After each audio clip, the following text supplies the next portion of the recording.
Alright, Wayne D here. And if you're on YouTube and you like what I'm doing here, swing over to the website, WayneDeFrancesco.com. And we got a bunch of interesting stuff coming up there. A lot of articles you can read, and there'll be instructional videos coming up. We're offering some memberships, so check it out. So you're watching the swing of Martin Kaymer. Just won the PGA Championship. So I only have a couple of swings of his, maybe three, and none from the front view. So we'll do what we can. Take a look. There's some interesting stuff going on here. Very cool looking swing. First thing you'll notice is just the great rhythm.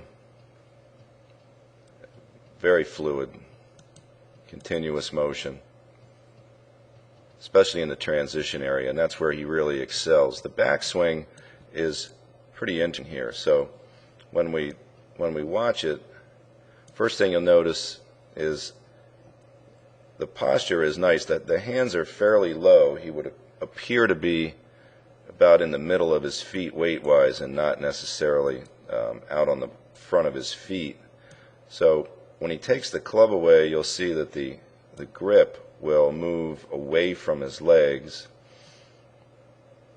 and the club will work above the shaft plane. These cameras are just slightly moving around, so but you can get the gist of it here. So this would be something that you would term swinging more in front of you than deep behind you. So the left arm isn't as across the chest as say a Sean O'Hare or a Mahan would look. So the progression between the shaft plane and this midpoint where the left arm is parallel, when that starts to get above 10 degrees, then you've got a swing that's sort of above the shaft plane going back and out in front of the body. Now, the other thing you'll see here is that the actual shaft angle is working vertical, and if you watch the leg movement, it's pretty synchronous with the arm and body movement. So everything is pretty much moving at the same time going back. So from this vertical position and the hands in front of the body, what's going to happen now is the hands are going to swing over the right shoulder a little bit for depth, and you almost get where the progression is. And this is not something you see all the time, but it's certainly a pattern where there's no more elevation to the top of the hand position there. So you'll see that from the left arm parallel to the top, the hands are moving in that direction. Now, most of the time you'll see an elevation that's consistent from, say, the takeaway to there, and then it will go up a little more to the top, but not Kaymer. Now, as his hands move to the side a little bit, he makes an awesome lower body movement. So there's a bunch of things going on here. You've got, if you watch these lines, if you watch where the left knee and the butt go, you'll see the left knee retract. So you know that the rotation is starting immediately. The butt's staying back and the head is lowering. And this is where you'll find the increase in the angle from the left shoulder to the waist. So you see that left shoulder drop.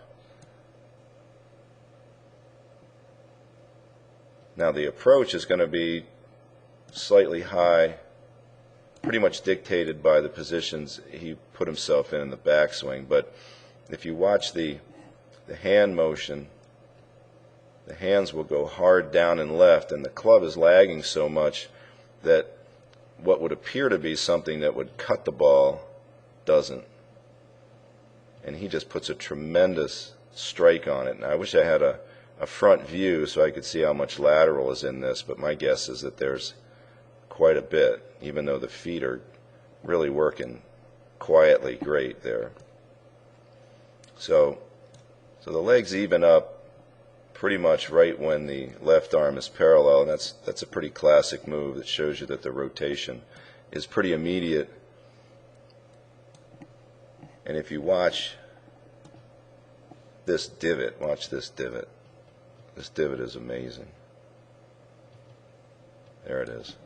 Check this guy out. All right, that's like one of the all-time great divots. So the club is across the line here, so it's short of parallel by a bunch. So if you've got the club this way, then the plane would be over here. But it's really what he does with it after that that's so cool. And what really allows it to happen is the amazing leg movement. So you've got a guy here who doesn't really, if you go from address to impact, he is not coming out of his angles. It looks great. So we've got one swing here with a 3-wood. Now this is where he really gets fluid.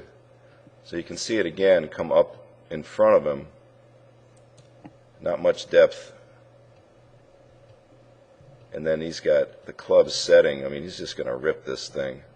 So you can see the way this transition works. So as the club, now this is important for people to note just in general. This club is on the way back, and watch the sequencing here, the way the lower body is beginning to move to set the club at the top.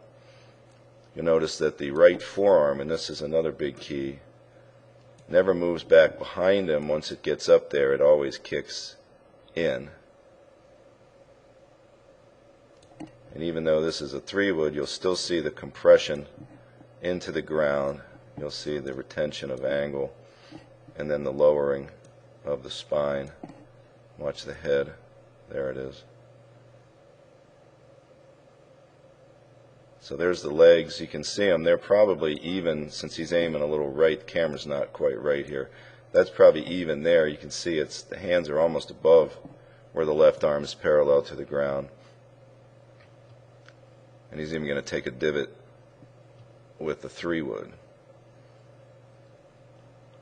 But if you look at that amazing hip action, so there's the impact, address, back to impact. Look at the angle in those hips. I mean, he's literally facing probably 70 degrees open at that point.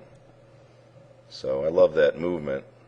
Just able to rip around and through. Now, another really interesting thing that I noticed as I kept watching this is the way his head moves through the ball to watch the shot. Most guys will, when they're trying to stay bent over like this, will have their head and eyes work under to watch. But Kaymer moves the head around to watch. So the left eye moves out of the way, just like the left hip moves out of the way.